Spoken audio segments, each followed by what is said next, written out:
Halo teman-teman, sahabat sebonsai dan setanah air. Jangan lupa tonton channel YouTube Bolo Bonsai, karena akan ada hal-hal yang menarik yang akan ditampilkan di channel Bolo Bonsai.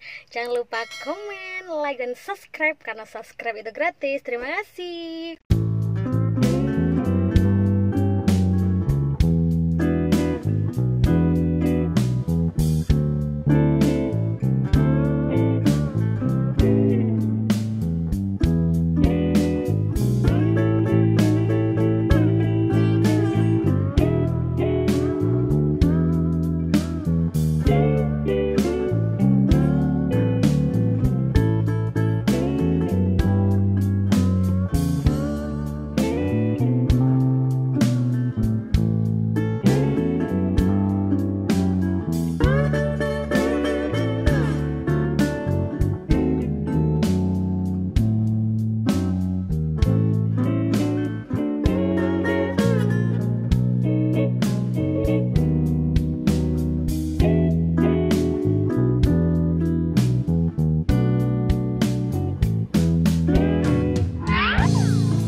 Kenapa sulur-sulur ini diambil? Karena untuk membesarkan sebuah pohon ini kalau ini nanti dibesarkan sesuai konsep, nanti secara otomatis ini akan memberikan alur dan mempermudah kita menempelkan titik tumbuh di sini. Nah, nanti kalau sulur ini tidak diambil, secara otomatis pertumbuhan ini akan terhambat karena ini kan butuh oksigen juga.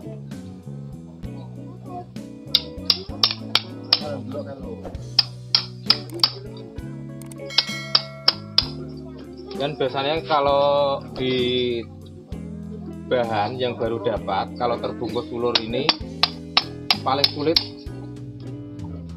kalau ini akan ada titik tumbuh, itu sulit biasanya kalau terlilit sama sulur. Nah, cara mengakali ini kalau dari awal penanaman itu jangan dibuang dulu, tetap ditanam. Nanti kalau tidak ada titik tumbuh yang seperti ini, nanti di ujungnya langsung dioperasi aja, tidak apa-apa. Biasanya kalau yang terpelilit sulur itu seperti itu permasalahannya, sulit tumbuh dan akhirnya tumbuhnya biasanya dari bawah. Nah, permasalahannya ini ya kita harus membuang ini kalau memang sudah ada titik tumbuh. Kalau belum ada titik tumbuh ya harus diokulasi. Nah, ini langkah kita mempertegas alur.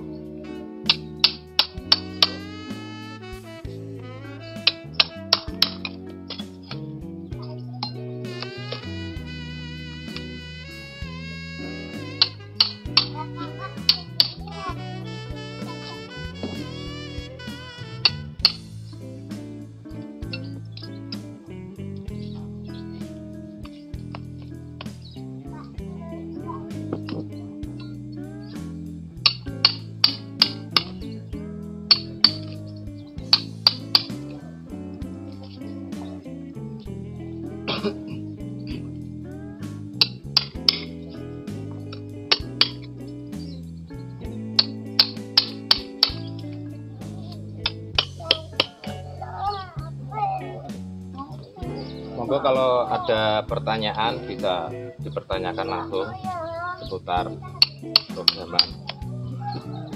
Biasanya para pendongkel itu kalau mendapatkan pohon bahan bonsai yang ada lilitan semakin banyak, itu semakin bagus, katanya seperti itu. Tapi kenyataannya di sini malah dihilangi sama Mas Nanang. Bagaimana Mas Nanang ini? Nah, jadi gini, kalau untuk memprogram pohon itu untuk lilitan, kalau dibiarkan secara utuh itu secara otomatis akan mempersulit titik tumbuh, Pak. Nah, biasanya yang tumbuh itu kan di pangkal. Nah, kenapa kalau ini harus dibuang? Nah, kita mempertegas alur tujuannya.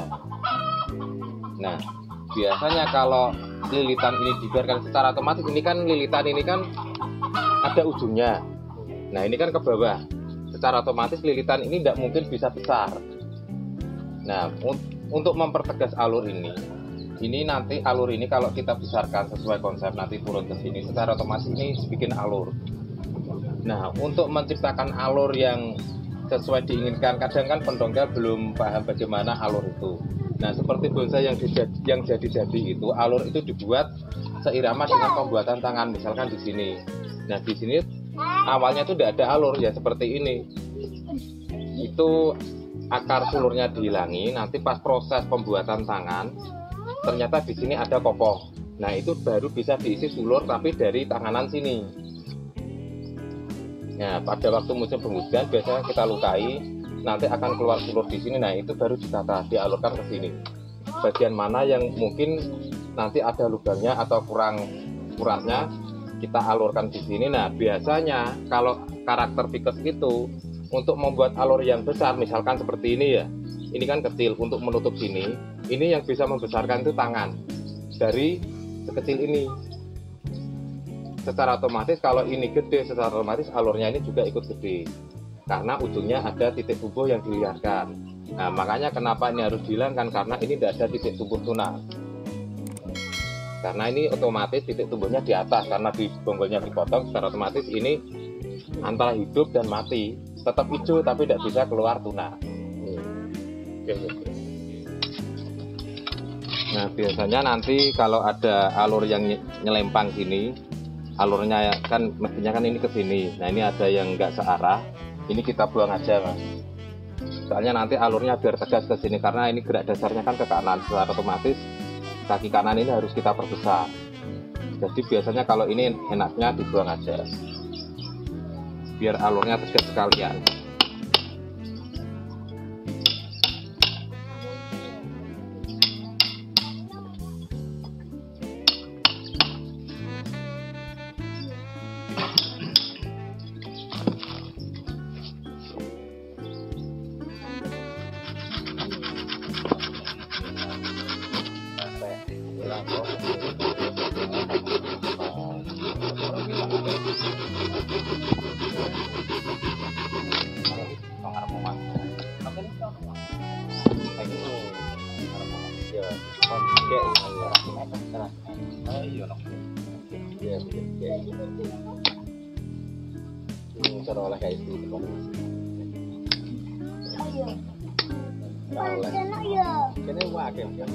Kan gue permainan apa ya Mas?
Nah, aku carry kok.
Oke Mas Nanang, pohon ini fikus ya? Iya. Kalau untuk tahapan programnya ini udah berapa persen Mas? Kalau ini ya baru Mas, belum ada 20%, belum ada. Ini baru proses memaksimalkan alur yang tertutup sulur. Lebih tegas gitu ya Mas? Iya, biar lebih tegas. Kalau untuk gaya sendiri, pohon ini masuk di gaya apa Mas? Ya, kalau gaya itu ya kadang kalau saya pribadi itu untuk bikin bonsai kita tidak menentukan gaya. Ya suka-suka biar duri yang memasukkan gaya itu sendiri, karena seni itu kan bebas. Iya, itu kalau saya. Ya, maksudnya untuk bahan ini sendiri, rencana mau dimaksimalkan di gaya apa ya gitu? Non formal. Informal ya? Iya. Jadi tegak bergoyang ya? Goyang. Mas Nanang, Iya. ini untuk penempatan atau mahkota menghadap mahkota itu sesuai irama gerak dasar, arah leher, atau berdasarkan kekuatan arah tumbuh si pohon. Jadi kalau pertanyaannya jenengan itu kan satu ide, cuman dari 3 tadi itu kan intinya sama. Jadi kalau membuat mahkota itu mengikuti arah gerak dasar. Nah, yang namanya gerak itu kan geraknya kemana. Nah, ini kan kalau misalkan mahkota taruh sini kan juga kurang enak. Kan biasanya kan kasus di alam pendangkal itu kan udah dari alam kan tidak sesuai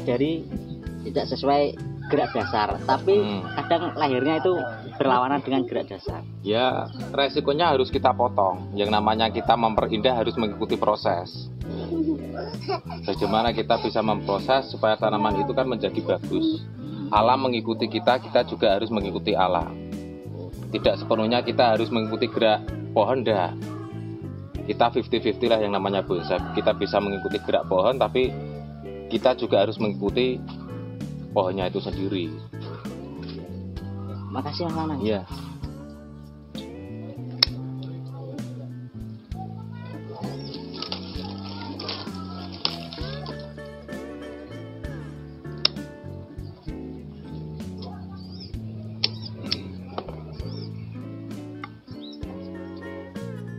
Mas Nanang, untuk penanaman awal, apakah langsung direposisi sesuai keinginan kita, atau menunggu hidup lagi, dicabut terus direposisi untuk berkelanjutan pembentukan ranting dan anak ranting?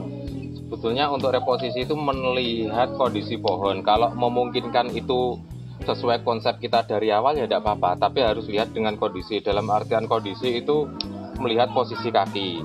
Karena apa? Untuk menanam sebuah programan itu posisi kaki kan harus terbenam untuk merangsang serabut keluar.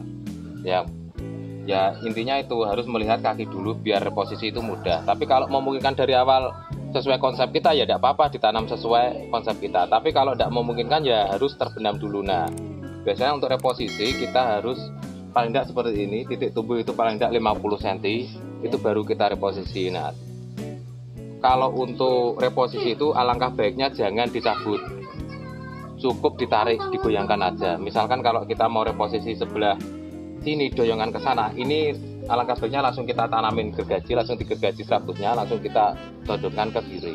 Tujuannya Mas? Kalau dicabut itu secara otomatis memperparah proses stres pohon, Jadi meminimalisir. Berarti setelah nunggu hidup dulu baru Direposisi. ya. Iya. Oh, ya terima kasih Mas Nanang. Ya, sama.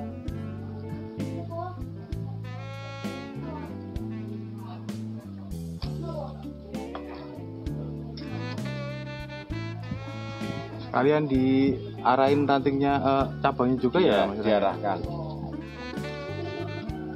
Sebetulnya ini sudah terlalu gede. Yang baik itu adiknya ini masih lebih lentur. Kalau saya sarankan untuk wiring itu alangkah baiknya sebelum wiring itu tidak usah disiram. Kadar airnya biar berkurang lah. Jadi lebih lentur. Lebih lentur, mengurangi resiko patah gitu ya Mas? Iya.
Pas kok. Lalu yes.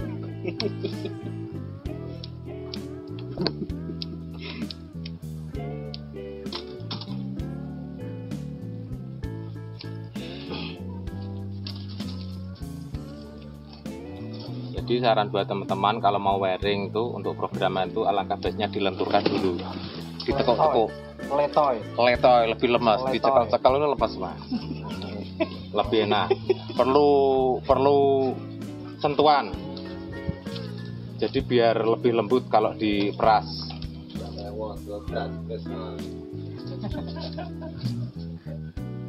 Ini disentuh gini. Jadi kalau ilmu biologi itu di pohon itu kan ada yang namanya pipa kapiler. Nah, pipa kapiler itu kan ada seratnya. Nah, kalau kita lihat gini, ini lenturnya ke kiri apa ke kanan itu kan kelihatan. Nah, kalau lenturnya ke tergantung kanan, seratnya. Iya. Ya, tergantung seratnya. Itu nah ilmu biologi jenenge pipa kapiler. Untuk pengawatan kok rata-rata harus ke kanan semua Mas? Tergantung Mas, tergantung kelenturannya pohon kalau saya. Terus tergantung juga sama jenis pohon. Ada yang namanya asam ke kiri ke kanan kan enak. Tapi kalau jenis ficus itu ada sisi lenturnya ke kanan ke kiri itu kan beda-beda. Ya dulu. Nah nanti kalau nyusun dimensinya ya tergantung pas tekuan ujungnya. Nanti kasih anak cabang. Jangan pas tekuan dalamnya. Jadi untuk menentukan dimensinya lebih enak. Jadi untuk pengawatan itu alangkah baiknya biar tidak mudah patah itu lebih rapat, tapi jaraknya teratur sama. Kalau ini mama ditekuk biasanya kan teman-teman mungkin ya nemui di patah. Itu untuk di ketiak atau biar ininya tidak patah, dipegang pangkalnya Mas. Kalau pas muter ya, ditekan pakai jempol. Biasanya di ketiak ini ya? Ketiaknya. Ketiak. Sama ditekan bagian yang pangkalnya. Biasanya kan serut yang muda itu kan gampang patah Mas. Iya. Biasanya serut biasanya gampang itu cepot mata tunas pangkal korek. Jadi untuk pengawatan ini nanti yang buat los, buat pembesaran. Ini langsung anak cabang, ini anak cabang, ini tahapan. Tapi perlu langsung diwiring sekalian enggak? Kalau memungkinkan diwiring ya diwiring. Ya nanti saya wiring biar nanti kan penjelasannya kan enak. Ini langsung saya wiring. Biar proses belajarnya kita enak. Nah, ini kan kelihatan. Nah, ini untuk tahapannya. Jadi kalau ini misalkan kita besar proporsional membutuhkan segini secara otomatis nanti kalau sudah segini ini langsung potong. Jadi tidak menunggu titik tumbuh. Biasanya ya. Biasanya kalau segini kan memperhambat pertumbuhan kalau diwiring. Itu cara wiringnya nanti bisa dijelaskan. Ya. Bisa untuk memperlancar pertumbuhan. Ya. Jadi proses wiringnya itu usahakan jangan terlalu rapat, Mas. Nah, kalau bonsai itu, kalau program itu kan karena kita nanamnya di lahan langsung, itu kan proses untuk rapatnya pengawatan hasil wiring itu kan cepat. Usahakan jangan terlalu rapat. Nah, untuk prosesnya tinggal gini aja, tidak usah terlalu banyak tekuan, karena apa? Dari tiap cabang nanti juga ada tahapan lagi. Jadi ya ini buat los lagi, ini masih ada tahapan lagi. Berarti setengah lingkaran ya? Iya, betul. Jadi pengawatan tuh untuk mempercepat proses bikin tahapan, Mas. Karena dalam bonsai itu kan yang paling sulit itu kan bikin tahapan paling lama. Betul. Nah, kalau kita potong nunggu titik tumbuh, ya terlalu lama. Dan juga risiko mati. Ada resiko mati melepas. Tapi kalau seperti ini besar, nunggu besar segini kita perkirakan proporsional sebesar gagang sapu ini. Nah, ini kalau sebesar gagang sapu ini udah kita potong. Secara otomatis ini tahapannya sudah ada, dan ini kan otomatis lebih kecil. Nah, pertanyaannya kalau ini lebih sehat gimana? Nah, biasanya kan gitu. Nah, ini potong aja, dipres dulu biar ini direm. Nah, ini dilos aja. Nah, proses untuk anak cabang sama juga, ini buat ngelos yang nanti ini apabila ada titik tumbuh yang buat tahapan kedua. Nah, prosesnya lagi apabila kalau ini tidak ada titik tumbuh di sini gimana, Mas? Kita biarkan gede aja dulu. Nah, nanti sebelum besar proporsional itu kita tempel dari susu. Iya, langsung kita tempel. Jadi sebelum 1 tahun sebelum kita potong itu sudah ada titik tumbuh. Enaknya Vikos di situ. Nah, makanya kalau program itu beda spesies, beda penanganan. Nah, ini untuk sulur ini ya, baiknya kita arahkan. Misalkan ini kurang rapi gini, kita arahkan, karena nanti ini untuk besarkan ini secara otomatis nanti biasanya alurnya di sini.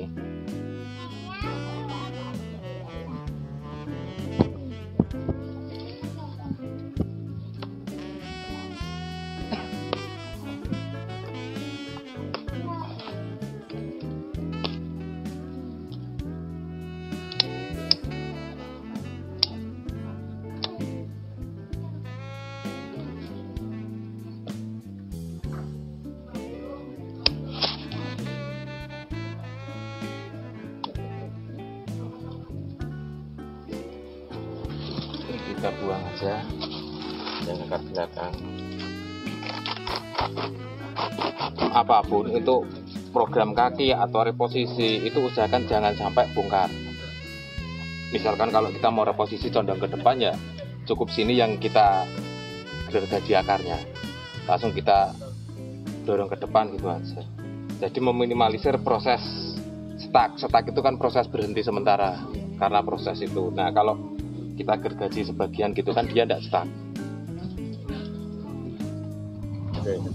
Untuk anak cabang calon anak cabang yang di bawah ini alangkah baiknya itu tidak dibuang. Karena apa? Ini tujuannya nanti kan untuk tahapan pengawatan calon anak cabang. Tahapan ya, nah kalau yang atas ini wajib dibuang. Tujuannya apa? Biar anak cabang yang di bawah ini, calon anak cabang ini mendapatkan panas, dan ini otomatis kan nanti sehat kalau mendapatkan panas. Jadi kalau program itu bukan masalah kita bagaimana membuat pohon itu cepat jadi, tapi bagaimana juga mengatur pencahayaan.